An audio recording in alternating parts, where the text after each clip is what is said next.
संस्कृतीचं फार वाटोळे केलं महाराज लोकांनी. भारताच्या संस्कृतीची लागली वाट, भारताच्या संस्कृतीची लागली वाट, लोक पण वागायला लागले ताट. तरुण पोरं व्यसनानं झाले गायराट आणि आता म्हातारे बी बघायला लागले सैराट. बरोबर आहे का नाही महाराज? भारताच्या संस्कृतीची वाट लागली. भारताची संस्कृती काय आहे? अहो छत्रपती शिवाजी राजांना विचारा आपल्या भारताची संस्कृती, स्वामी विवेकानंदांना विचारा आपल्या भारताची संस्कृती काय आहे.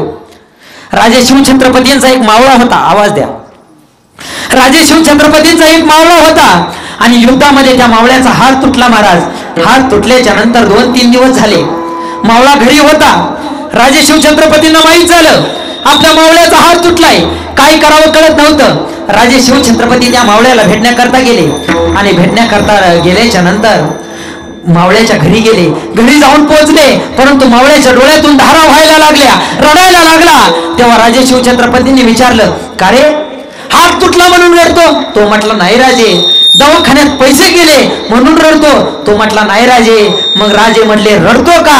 तर तेव्हा त्या मावळ्यानं उत्तर दिलं, राजे दवाखान्यात पैसे गेले म्हणून नाही रडत, राजे हात तुटला म्हणून नाही रडत, परंतु रडतो या कारणासाठी, या महाराष्ट्राचा राजा राजा शिवछत्रपती माझ्या दारामध्ये आलाय आणि त्या राजाला मुजरा करण्याकरता मला हात नाही म्हणून रडतोय राजे.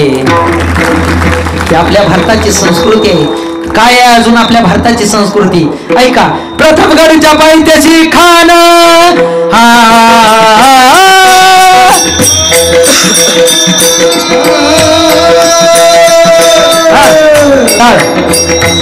प्रतापगडच्या पायथ्याशी खान आलं बेगुमान, त्याची नाही जाणीव शक्तीची, त्याची नाही जाणीव शक्तीची, करील काही कल्पना युक्तीची रजे, करील काही कल्पना युक्तीची,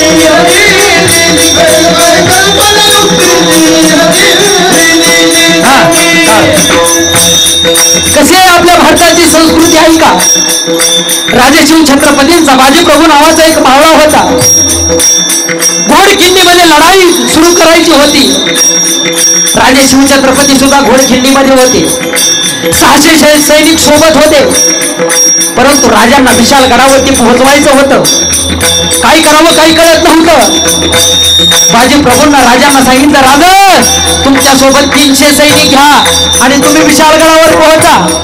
आणि विशालगडावर पोहोचल्याच्या नंतर तोफाचा आवाज करा राजे, आणि जोपर्यंत माझ्या राजाच्या तोफेचा आवाज येत नाही ना, तोपर्यंत हा बाजी धीर नाही सोडणार.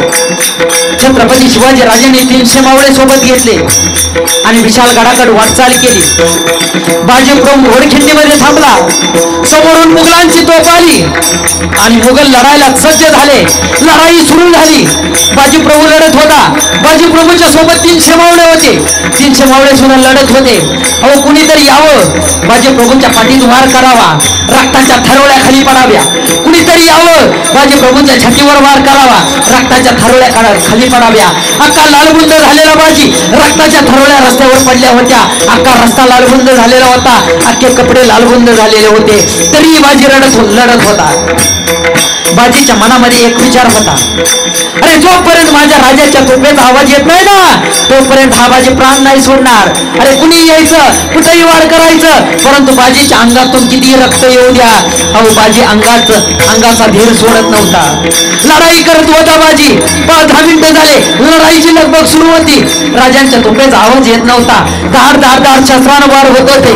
राजाच्या तोफेचा आवाज येत नव्हता. 5 मिनिटं झाले, 10 मिनिटं झाले, आणि 10 मिनिटाच्या नंतर धाडकन राजे शिवछत्रपतींच्या तोफेचा आवाज आला महाराज, आणि बाजीनं जागेवर प्राण सोडले.